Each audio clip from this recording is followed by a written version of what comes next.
Hi everyone. People say that I've done a lot of things.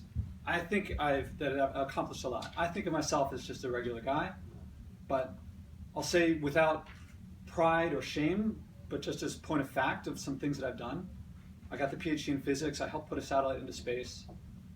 I've started a couple companies. I've run a few marathons. I have 6 patents. I'm a professor. I've been written up in almost every media outlet. Lots of different things like that. And I want to tell you what I think is the most important thing to accomplish a lot, to be productive. A few years ago, maybe 4 years ago, I read an article in the New York Times. The reporter went to a bunch of fitness experts and asked them, if you could name one exercise and one exercise only, what would be the best exercise? So I'm reading and they say, well, first they said the butterfly swim stroke. But then they said it's really hard to do and you need a swimming pool, so it's not a very attractive one to do. And then they said the next one was something called a burpee, which I'd never heard of. I see some people nodding, named after some guy named Burpee. It's like you drop down, do a push-up, and then jump up.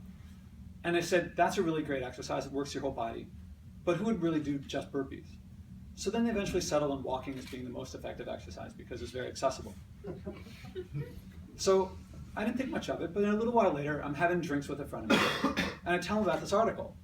And the next day, by chance, I get an email from him saying, Josh, those burpees are really hard. I could not even do 10 of them. I could only do 6. So I'd never done a burpee. I didn't really think about it. I looked it up to see what one was. And I did 10 burpees, and I wrote them back. 10 burpees is kind of hard. And I wrote them back, and I said, well, you get credit for 10 more, because I did 10 that I would not have done otherwise. And as I was typing it, I thought to myself, and I wrote out to him, we're going to do 10 burpees a day for the next 30 days. And since then, I've told this story, and people have told me, if you do a habit for 27 days, I didn't know anything about that. It was just a friendly thing between 2 friends. And so we decided to do 10 burpees a day for that month. So we started, and we said we'd email or text or call every single day. So over the next month, we did it. And 10 became 11, 11 became 12, 12 became 13. And then at one point, he decided to double it and do 1 set in the morning, 1 set in the evening. And I started really enjoying this. I mean, it was, at Foundation, it was a friendly, fun thing to do. A lot of people who do a lot of burpees are like, burpees are hell. It's like tough, but it was a kind of fun thing. And at one point while doing it, I thought, I'm not just going to do this for 30 days. I'm going to do burpees forever, which is a pretty big decision. But I decided I was going to do burpees forever. Just quick jumping to the end. This is 4 years ago. I've recently passed about 60,000 burpees. I do 26 every morning, 26 every evening because they've been adding up. Actually, it doesn't do a pull, so I also do pull-ups. And in part because of this, the abs started coming in, which is a good motivator. So I do some sit-ups too and some crunches. So this was a really great thing that happened to me. I kind of stumbled into it. Now separately, this guy found my blog, a guy named Joel Runyon. I'd never met him before, but he's a cool guy. I've met with him online now. And I go to his website, and I look at his website, and he's got this thing called cold shower therapy. He takes cold showers. And I have, at times, because of necessity, taken a shower that was cold, but not on purpose. And he's got this TEDx talk where he talks about how he wasn't living a great life at the time. And he won a contest, I think, so he got to talk to some famous entrepreneur who he never names. And he meets with the guy, and the guy says, it sounds like you want to start a company, but you never have. Why haven't you? And Joel says, well, I don't have the time. I'm trying to save up the money. I'll do it later. What I'm doing is just as good. And this famous entrepreneur, whom I don't know, says, okay, but why haven't you started your company? And Joel's like, I just answered that. And so he says the exact same answer again. Don't have time, don't have the money, trying to save up, that sort of thing. And the guy says, I'll tell you why I haven't started a company. Tomorrow morning, take a cold shower. And Joel's like, that's weird. And he doesn't think much of it, but the next one he's thinking, all right, I'm going to go take a cold shower. And he walks over to the shower, and as he reaches over to turn it on, suddenly he's like walking over calm, and suddenly he's like, I'll do it later. I'll save up the money. I'll do this. All the things for why he wasn't starting a company went through his head, and he realized it's the same thing. So I'm reading this and watching this, and I'm reading through the posts that people have responded to him with, and I'm thinking, this isn't just about doing something challenging or something hard. When I look at what people have done, they turn around, it's a life-changing thing. And so I'm thinking, at first I think, I should try this. And then the more I read, I'm thinking, I should try this soon. And then I keep reading, I'm thinking, I should try this right away. And then eventually I get to the point, I just go to the cold shower, turn on the cold, don't even touch the hot, and I go in and take the cold shower, and it's like really hard. And oh, by the way, minimum 5 minutes. And when it's done, when you finish a cold shower, you are not bored. You are not like, what am I going to do? It's like you are invigorated. You're like full of energy. And I thought to myself, I'm going to do this every day for 30 days. So this was in December a couple of years ago. And I started taking cold showers every day. And actually, do you guys remember this polar vortex thing that came through? So after I finished my 30 days, like a couple days later, that came through and the temperature dropped a lot. And you can't control the temperature of the cold water. You get what you get. So of course you want to get a personal best. So during that polar vortex, I got 39.9 degrees. There's like purple fingertips. It kind of hurts, but no risk of injury, no pain, no time out of your schedule. In fact, it gives you time because you tend to take shorter cold showers than other ones.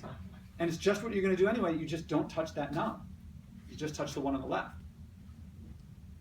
Anyway, one time when I'm taking the cold shower, I'm thinking to myself, this is really invigorating. There's something like the burpee here. There's something really incredible about this that's helping me understand my priorities, do what I want to do. I think there's a lot of things that people do. Some people take 5 photographs every day, or they come up with a business idea every day, or they talk to a stranger every day, or they do yoga, or they meditate, they lift weights. And I'm thinking, there's something that seems similar to all of these things.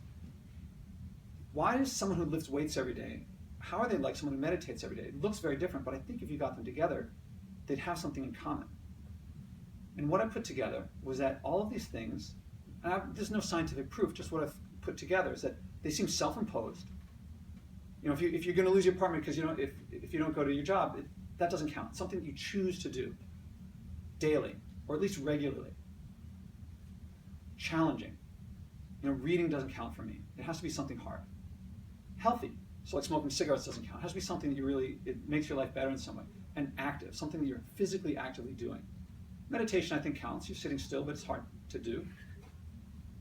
And I put these things together. Self-imposed, daily, challenging, healthy activity. SIDCHA. Made Sidcha. I mentioned this because I was talking to a friend, and he was like, Sidcha.com is available. So I got Sidcha.com. I haven't done anything with it yet. But the Sidcha is, I think, an incredibly important concept of setting a foundation for your life. Every day, you do your Sidcha.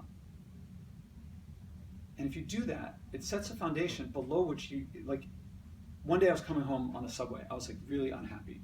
Sometimes you're feeling miserable and you just want to stay feeling miserable. You're like, oh, those happy people, they aren't really happy. I know how life really is. I'm coming home and I'm like, and sometimes when you feel that way, you feel like that's real. You want to feel miserable. I'm thinking, I want to stay miserable just because, I don't know, dwelling in it. And I was sitting there thinking, I'm like, oh man, I'm going to get home and I'll do those burpees. And I'm going to be happy again, but I want to stay miserable.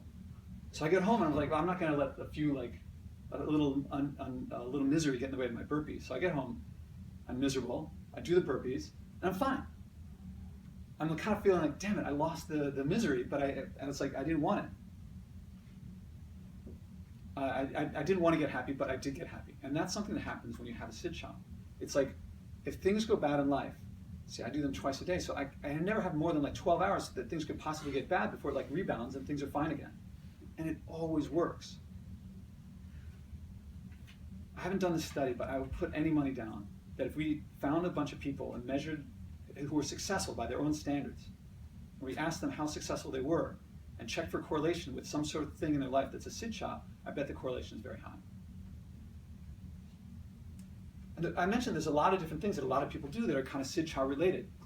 So meditation, writing things down, talking to strangers, all sorts of things like that. First I thought, I'm going to take the Sidcha, I'm going to make this concept take over all these other ones. It's going to be the big one. And then I realized those other things are also, they are Sidchas. They're all things that people can do self-imposed, daily, challenging, healthy activities.